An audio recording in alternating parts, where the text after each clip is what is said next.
Bonjour, bienvenue dans Enfance et Histoire, votre chaîne qui démystifie les faits de société.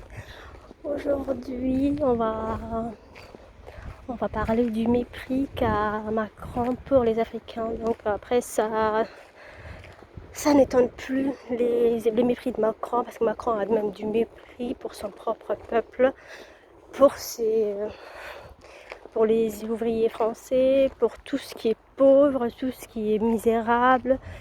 Et je pense que les Africains ou l'Afrique caractérise très bien la misère.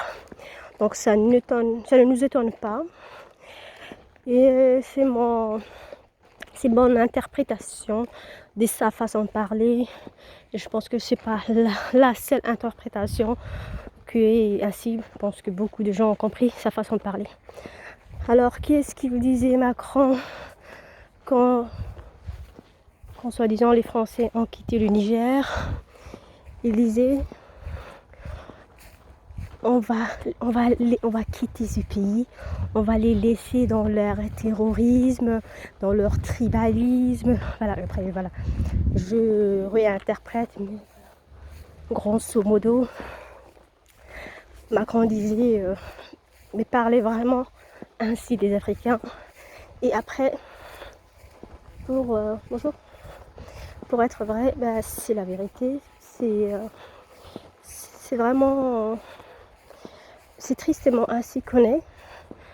Voilà, si nous les Africains, on entend parler des gens comme Macron ou des gros pervers ou des gros racistes, voilà, ou des gros méchants, pas seulement les Africains, mais je pense que tout le monde devrait prendre sa rage avec cette image qui nous reflète ces gens. C'est une image qui est vraie. C'est une image qui est vraie parce que les Africains sont très méchants entre eux-mêmes, alors que leur situation n'est pas comme celle de gens développés. Ce qui veut dire que, en fait, si tu essayes d'enterrer un Africain, bah, tu peux l'enterrer très profondément parce qu'il est déjà enterré. La misère est déjà là. La tristesse est déjà là. Donc, voilà.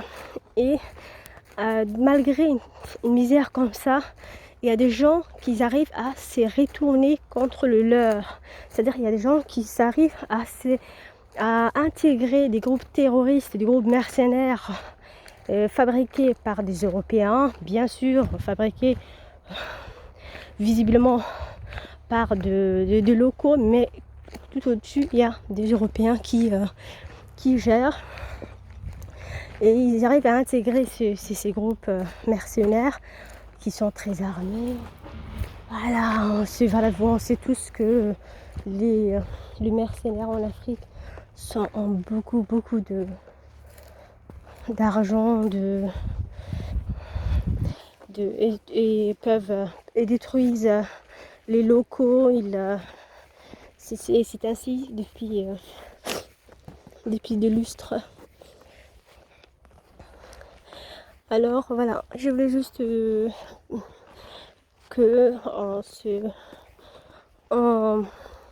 disait qu'on va quitter les Africains, on va les laisser dans leur tribalisme. C'est des gens qui s'entretuent tout seuls. Et il n'a pas tort. Il n'a pas tort, mais dans le sens que pour moi, qu'il apparaît, ce qu'il dit qui n'est pas vrai, c'est que quand les Européens interviennent dans un pays, ils quittent pas comme ça. Ils quittent pas comme ça, ils quittent après avoir fabriqué des gens qui font leur travail. Des gens qui font ce qu'on appelle des false flags. C'est-à-dire des gens qui combattent les locaux, des locaux qui combattent des locaux et qui travaillent pour des terroristes européens. Voilà.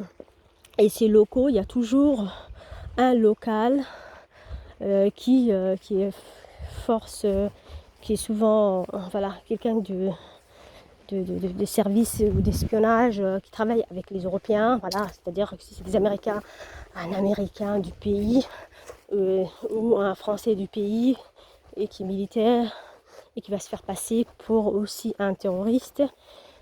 Mais et qui va ainsi dénoncer.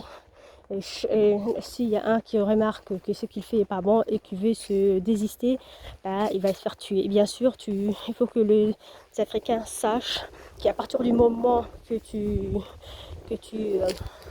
intègres un groupe terroriste ou que tu penses être un soldat et que tu fais des choses injustes, bah, tu peux plus jamais répartir en arrière. Je pense que vous avez déjà vu des noms d'un